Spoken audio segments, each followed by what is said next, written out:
Om Purnamadaha Purnamidam Purnat Purnamidachyate Purnasya Purnamadaya Purnameva Vasishyate Om Shanti Shanti Shanti Om Brahmanandam Param Sukhadam Kevalam Jnana Murtim Dvandvatitam Gagan Sadrisham Tattvamasya Laksham Ekam Nityam Vimalamachalam Sarvadhi Sakshi Bhutam Bhavatitam Triguna Sadgurum Tam Namami Om. Adoration. Sadguru is Brahman, the giver of supreme bliss, embodiment of pure consciousness, one without a second, vast as the ether, infinite, eternal, beyond the three gunas and their modifications, the supreme preceptor. Yoga Vasistha Upashama Prakarana, section 82, practice of enquiry by Sage Vitahavya. The very name of the Sage Vitahavya. Havya is that stage of your spiritual practice in which you are involved with ritualistic performance. Havan, what you pour into the fire. From that Havan aspect comes Havya. Havya is that which is poured into the fire. But his Vitahavya, that Havya time is out.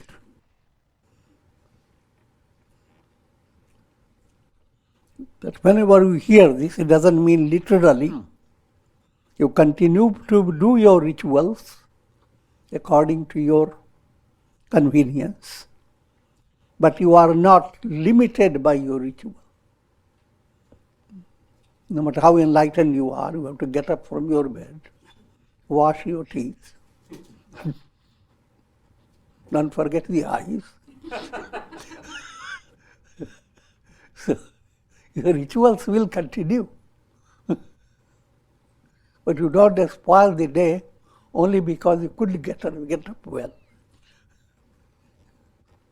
Only if you are unable to do the rituals in exact order that you needed to do. I'm giving a witty way to understand. In other words, you continue to be practicing rituals and early stages of your sadhana, yama, niyama, continue to do all those. But you are not confined to them. Your deeper level now is soaring into a profounder dimension. That's the picture of success in sadhana. Naturally, the details of the ritual will begin to diminish. You will not spend all your time looking into your incense, watching your candle, figuring out all the prasad you have gathered or not, blaming the people who didn't get it. I'm joking. But all that's what is implied. When you get so involved with details of a ritual, you hardly know what you are really doing. But here Vitahavya is beyond that ritual level. So then what happens? And this is it. Through all these stories and episodes, the purpose is to gain deep insight into how to attain enlightenment. Vasishtha continued, O Rama, Listen to the manner in which Sage Vitahavya practiced the spiritual enquiry, leading him to the state of enlightenment. Long, long ago, Sage Vitahavya found the world as an ocean of disease, death, and suffering. He didn't find something new. That's what all great sages have found. That's what Buddha found. And therefore he adopted the path of sannyasa. Here again you have to understand, viewing the world as an ocean of disease, death and suffering, if you take it literally, you won't survive beyond 3 or 4 days. The idea to understand that your goal is not in the realm of time and space. Your goal is not in the realm of the world process. So, a form of Uchatan has developed in your mind. Uchatan means you are not interested in this whole world. A turning away of the vision. So your vision is not simply trying to resolve why all there is misery, who can do what, who is to be blamed, all this politics goes on. Your vision is not trapped by that. But at the same time, you are not trapped by anything of this world. You don't want anything. You don't want the mountains, you don't want the ocean, you don't want the sky, you don't want people, you don't have...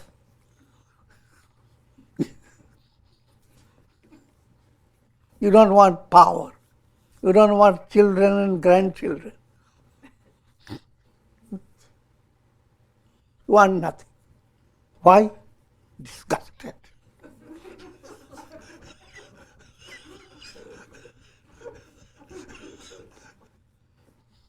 Deep, mature vision, that your real purpose is nowhere to be found in the world. No matter what a wondrous state of prosperity God may place you. But is that the goal? So many people attain that and then you are blown away. So that mature understanding that your goal is not to stay settled in the world forever. Your goal is to attain, that's what now we are going to give you, attain enlightenment.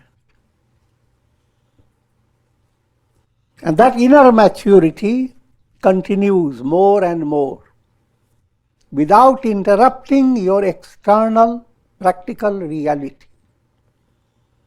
Externally, you will become more skilled, more focused on what you do, because you are not going after the fruit of karmas. You are not calculating, if I do this, what will be happen, and all the details catch your mind. Practical details are okay, but all imaginations that go with your every project. Because always you are thinking of how things happen in the past, how you want the future to be wonderful for you. Here again, from a practical point of view, it's normal for your mind. But your maturer state should not allow itself to be simply trapped only in resolving the practical details. What I was leading you to understand that while we say that one who is moving towards enlightenment sees the entire world full of disease, death and suffering. It is not to be interpreted as being deprived of happiness and is living a life of stress. But it means you are opening the window to profound happiness. And you are developing wings. And you are not interested to stay. You want to fly. 7 steps of wisdom are waiting for you. Abiding in the forests of the Vindhya mountains, he thus developed intense dispassion towards the objects of the world. The dispassion goes on increasing without interrupting your practical reality. Yes, what does it interrupt? Your Rajasic and Tamasic tendencies. Tamasic tendencies go on hating people. Rajasic becoming leaning upon people, giving importance to moha, delusional love. That you don't. But your life becomes more regulated by sattva. And righteous way of performing things become natural. That also is a progressive attainment. Your inner, in your heart level, profounder understanding begins to develop more and more. In that development, there is no restriction. So, in storyline, he took to sannyasa. He got initiated into sannyasa order. Then he entered into a hut, not hot.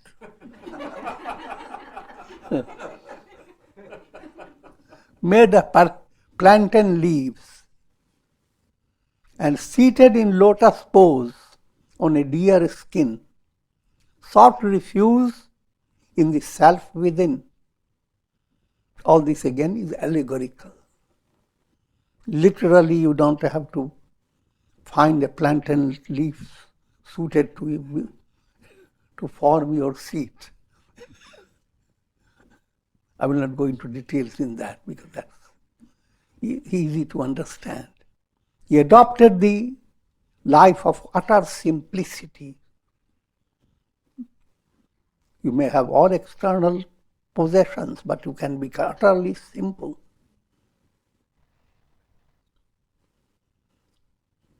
He commenced the practice of meditation and enquiry. Meditation, drawing the mind,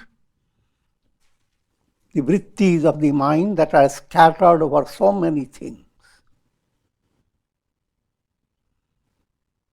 And then as you learn to have focused state of mind, now concentration leads you to meditation. In Raj Yoga, meditation leads you further in deeper samadhi. Adopting the same process. But what's highlighted in this concentration, meditation and samadhi is a deep understanding of who am I. Not ordinary object of meditation.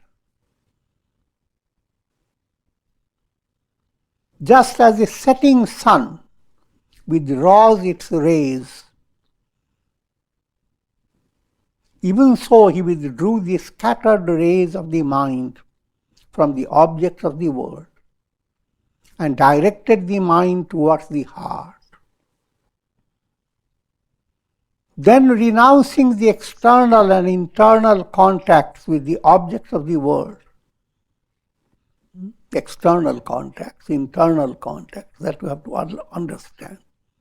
External means you are contacting people physically. Internal, even though you are separated from your near and dear one, but you have internal contact, constantly talking and receiving answers. But that's one aspect of internal and external illustration. And there are many, many aspects. He freed his mind of the subtle contacts in the form of vasanas. Remind you again, you have three obstacles. First, you go on sublimating malas, gross impurities. As you sublimate, mind gains so much strength and power that we don't know what to do with it. Now, that's called vikshepa. Vikshepa is to be handled by practice. All this is handled by practice of integral yoga. If you integrate your personality, then your understanding what your goal is become clearer. If you are not integrated, you are looking for goal that is not in one place, but in countless places. And that's called vikshepa. So you don't attain the goal because you are running in so many directions. And vikshepas are caused by vasanas, subtle desires, or subtle impressions. So in the practice of your integration, the practice of your self-improvement, your insight has to go into how to build up Shubha vasanas, pure vasanas. And there is need of the role of faith. You begin to develop a faith that each time you are doing your sadhana, your meditation, your prayer, your kirtan, your japa, and performing good deeds, when you do all these, you forget about them next day. But your subtler state of mind doesn't forget about them. Impressions go into your subconscious and unconscious. And they are making a change in your deeper level of understanding and thinking. And that you begin to understand and realize. Therefore, no matter how things are in your daily life, you don't forget, you don't disconnect yourself from your sadhana. Your sadhana is doing amazing work. In his purified mind, he commenced spiritual enquiry in the following manner.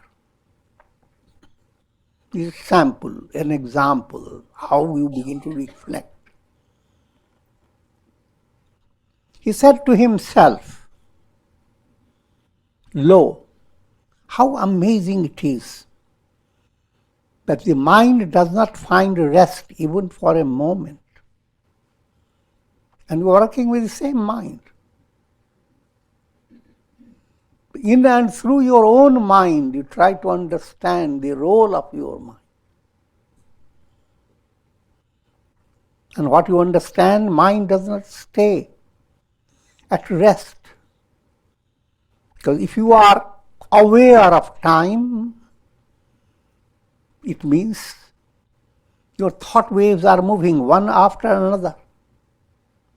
Any awareness of worldly experience is like a cinema show. Show is going on, therefore you are seeing personalities doing their job in the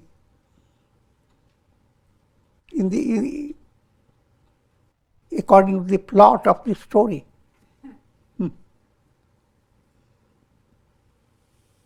Projection stops, there is no job. Nothing is being done. And even while things go on flowing in the show, it is made up of succession of forms. One form after another is projected by the projecting machine. So if you understand that, and you understand it by utilizing the higher level of your chitta, and then realize how amazing it is. It is ever shaken by the objects of the world, even like a leaf that is tossed by the turbulent waves of the ocean. Like a ball being tossed back and forth, the mind continues to jump from object to object. And jumps both ways. Jumps to the object, then object turns to the subject. Bounce the ball bounces back to your own head. Go back and forth. That's a witty way of explaining what karma does. Karma is like a ball process. If suddenly your mind decides that's what you want, you threw a ball. Now, what you want came back and it hit your head.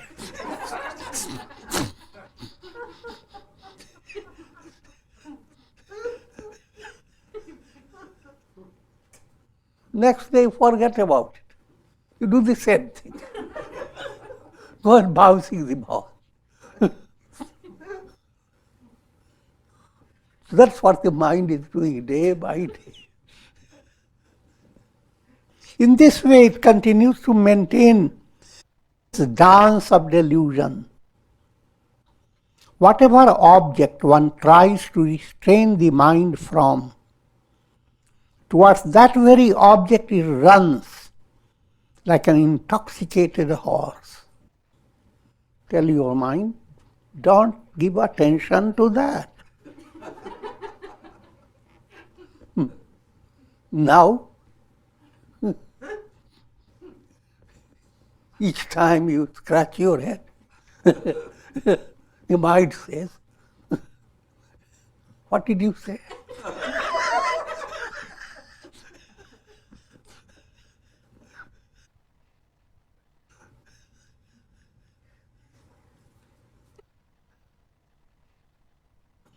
So the more you try to restrain, the more you are getting involved, and you don't succeed in your restraining, rather you get deluded.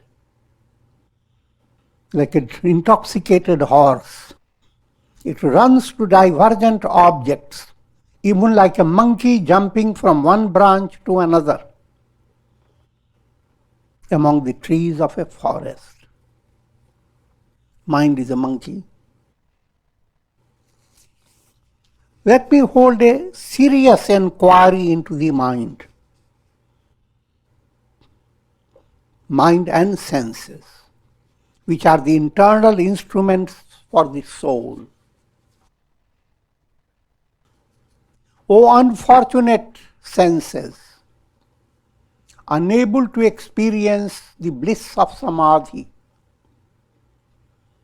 you are constantly being tossed by the restless waves of the world. Why do you perpetuate your restless movements? By doing so, you only create sorrow and grief for yourselves. First point is to let yourself gain a simple insight that there is a need or there is technique of turning away from your mind and senses. And that technique is given by yoga exercises, yoga sadhana. Yoga nidra is one of the sample of it. No matter how things are, you make your plan that when you sit or when you lie down in relaxation, you move away from all that. You move away, you begin to exercise your mind. Switch your mind in such a way that you begin to create affirmation and a profound internal imagination without being disturbed by external world. It is difficult to understand. Try to understand how, in spite of whatever the world is and all the terror in the world, when you go to sleep, all moves away.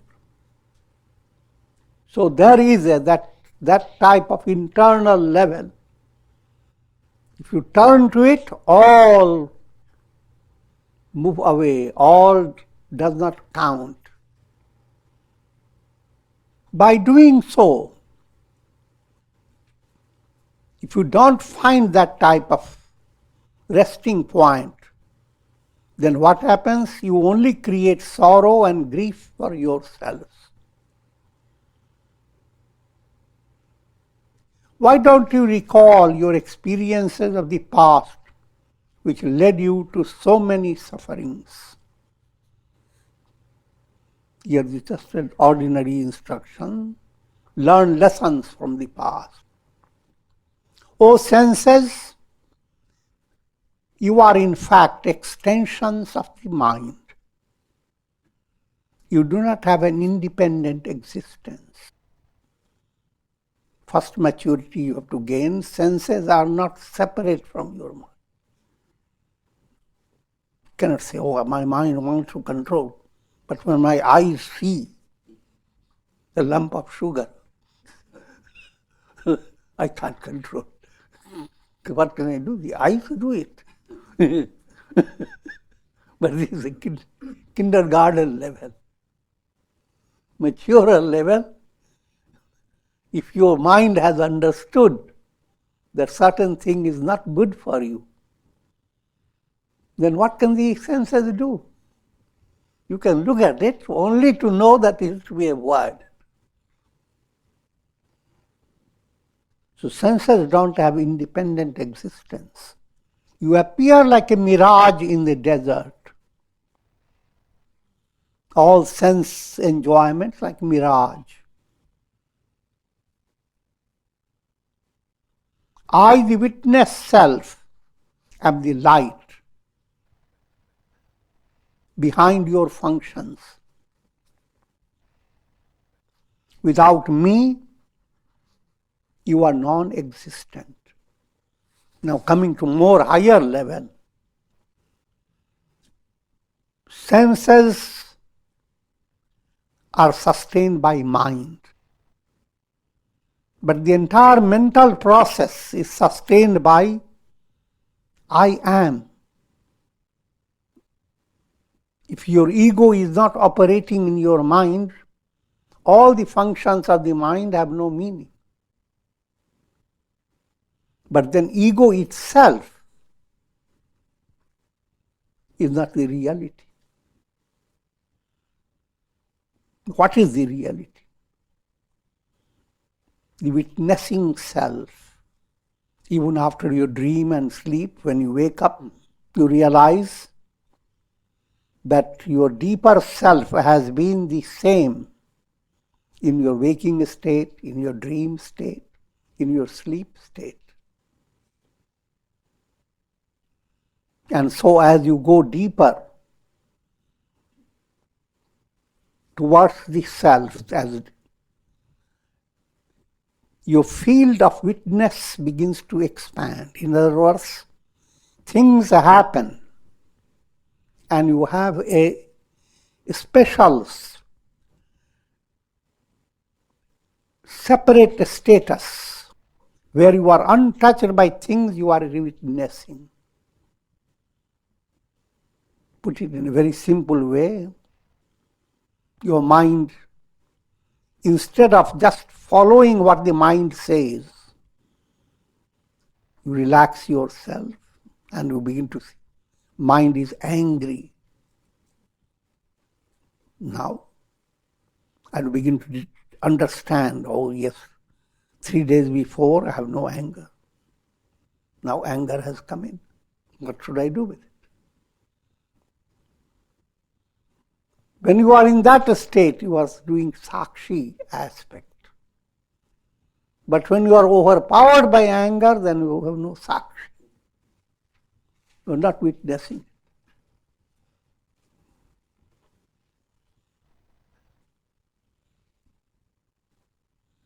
Something you want to study. Some liquid soup.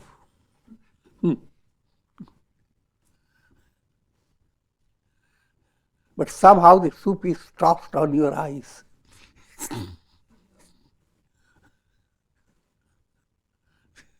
Then you can't see it. But you put the soup a little distant. Your eyes are seeing it. So that's the sakshi state. When you put the soup away.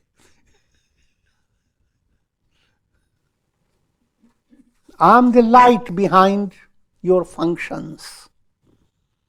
If you go into that movement, the ultimate sakshi, the supreme sakshi, is the light of the self, absolute self. And that absolute self is I am. So Vitahavya is referring to that I am. I, the witnessing self, am the light behind your functions. Without me, you are non-existent. This being so, why do you try to frighten me? When you come to that level of understanding that real you is absolute witness, nothing of the chitta can touch you. Soup is completely out. When you come to that state, then you begin to develop a deeper aspiration, not to stay with chitta, not to stay glued, as it were, with your mental process. Because that mental process in itself, in a storyline or in giving the talk, allegorically it is being described as if chitta is some substance separate from yourself. Think of your dream.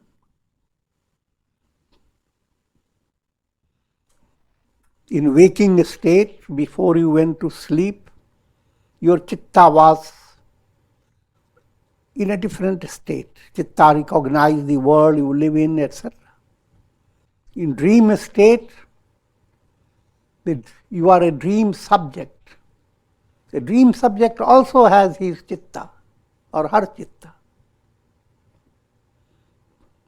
The one set of one real chitta gave rise to another, a deluded chitta. And this process goes on. We as if go into experiencing dream within dream.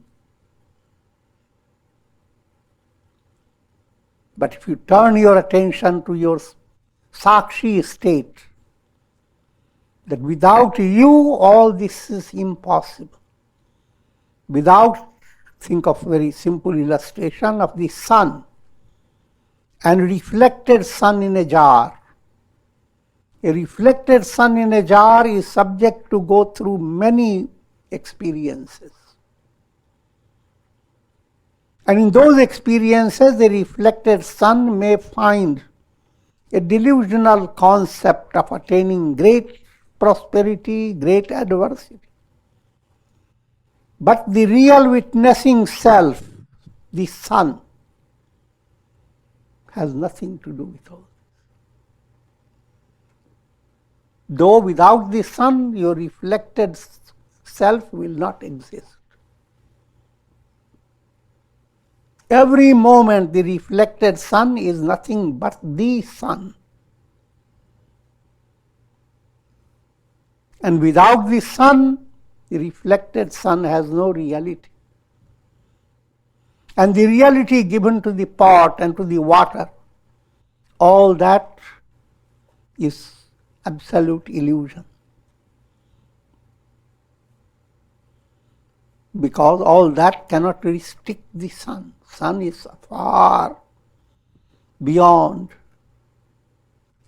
This being so, why do you try to frighten me?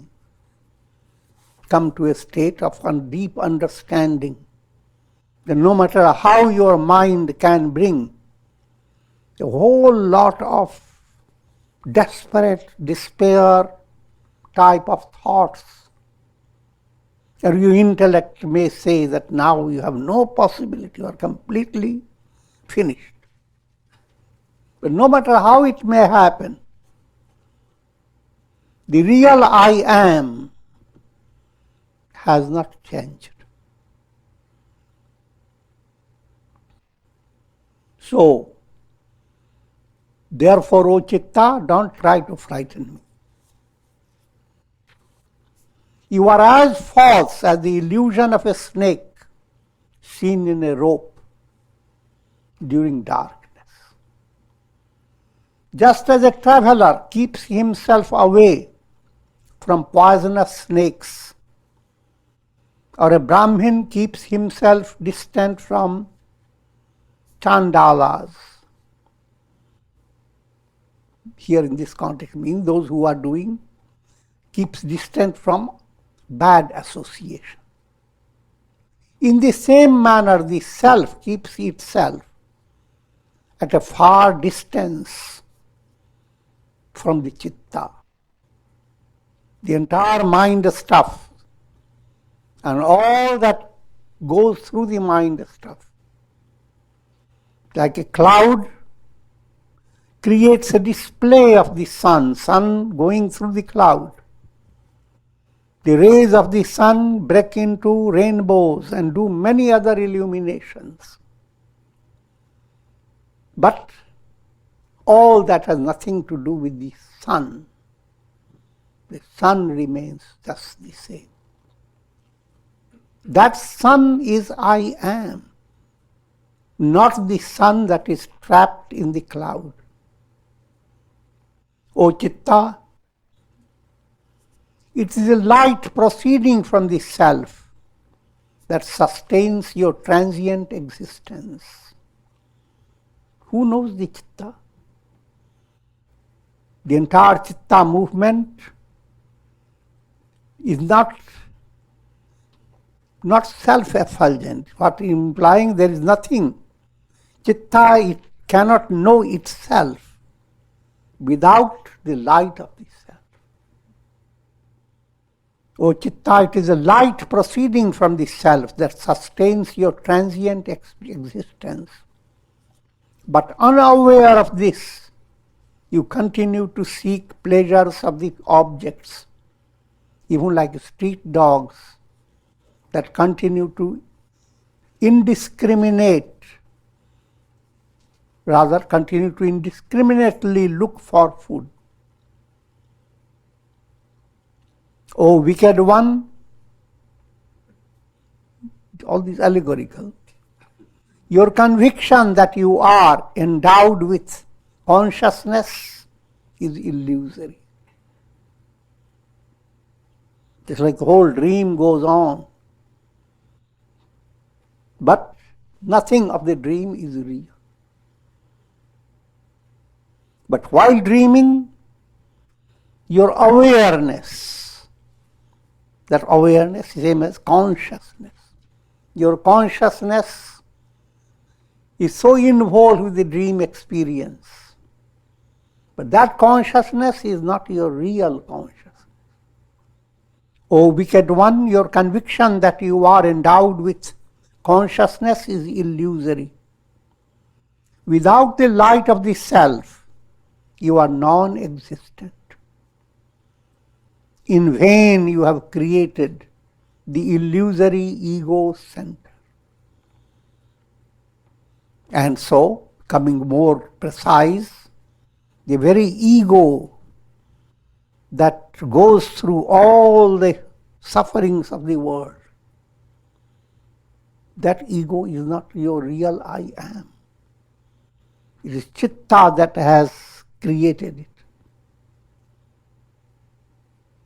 And once Chitta dissolves, that ego is no longer there. It is a pot set of water that has given rise to reflected sun. If water is not there, the reflected sun is not there. The attitudes of the ego are like drifting clouds that do not affect the sky. Ego-based experiences versus the I am. The I am is the sky. Ego-based experiences are like clouds, countless clouds. Clouds can have all their thunder and rain and joy and sorrow. The sky gives room to all, but has nothing to do with them, untouched. That sky is the I am. That's Brahman. The clouds rumble and rain in vain. The self is ever untouched by the illusions created by the egoistic vision of a person. So your egoistic vision can have a tremendous display of imagination about I am. How I was in childhood. I am when I went to certain place. How I am did this, did that.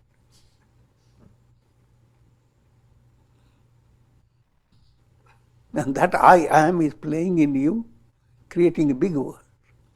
And it's doing the same thing in every individual. All countless words that have come through your I am, they are nothing but mirage, no reality. But the I am, the absolute I am like the sky, that remains untouched. When it is impossible for you to account for your own existence, how can you give sustenance to others? Implying if Chitta itself is on shaky ground, all that Chitta displays, if Chitta tells you, oh, this is your house, it's very secure, but that's ridiculous. Chitta itself is insecure. The self from which you borrow the light of consciousness is the only reality. Chitta itself has no light, implying there is no truth in its movement. O dull-witted one, why have you appeared in vain? So, seeing yourself separate from the Chitta, that's the theme, that's the highlight. And it's not one-step movement, you have to go on hearing again and again and again, from very many angles. Objects that appear like nectar in the beginning turn out to be like poison in the end. In spite of this, O Chitta, you continue to gather the impressions of actorship and enjoyership, implying I am the doer, I am the enjoyer. I conquered all those things. I possess them. But what you possess them are lots of cockroaches.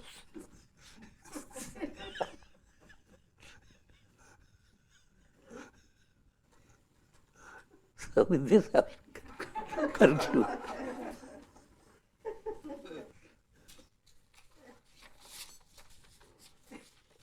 Om.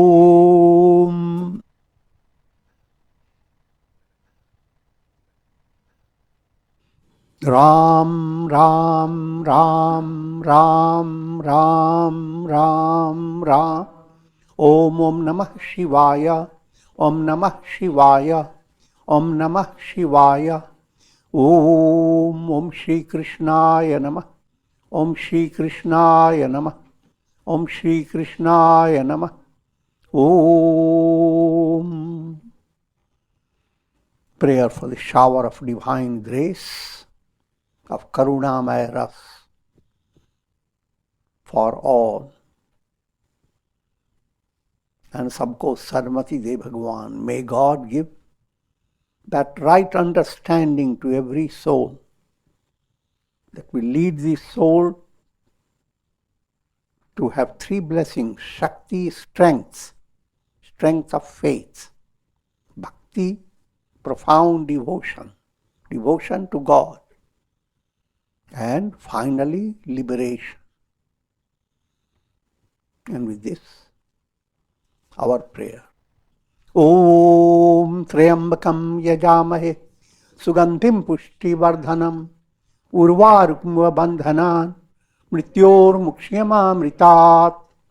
Om Sarve Bhavantu Sukhina Sarve Santu Niramaya Sarve Bhadrani Pashyantu Ma Kashchid Dukha Bhag Bhavet. Om Shanti Shanti Shanti. Om Hari Om Tat.